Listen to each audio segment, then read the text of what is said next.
स्वराज्य पर दुखों का पहाड़ टूट पड़ा। छत्रपति शिवाजी महाराज का निधन हो गया। पूरा मराठा साम्राज्य शोक में डूब गया। लेकिन दुश्मन खुश थे। उन्हें लगा अब स्वराज्य खत्म हो जाएगा। तभी रायगढ़ के सिंहासन पर बैठे संभाजी महाराज और उन्होंने ऐलान किया, स्वराज्य कभी खत्म नहीं होगा। औरंगजेब खुद दक्षिण में उतर आया। साथ में थी लाखों की मुगल सेना। यह अभियान दक्षिण भारत के इतिहास को हमेशा के लिए बदल देगा। औरंगजेब खुद दक्षिण में उतर आया। साथ में थी लाखों की मुगल सेना। यह अभियान दक्षिण भारत के इतिहास को हमेशा के लिए बदल देगा।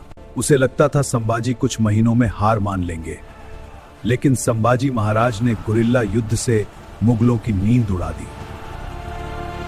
रात के अंधेरे में हमला, जंगलों से घेराबंदी, भयानक तलवारों की बरसात, मुगल सेना डरने लगी।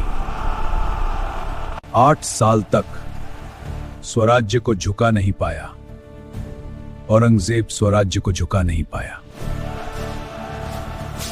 लेकिन हर महान योद्धा को दुश्मन से ज्यादा खतरा गद्दारों से होता है। 1699 में संभाजी महाराज को धोखे से घेर लिया गया। वे बहादुरी से लड़े, लेकिन संख्या बहुत ज्यादा थी। रुको!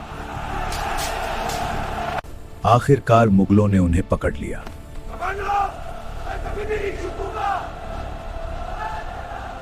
पूरा स्वराज्य कांप उठा।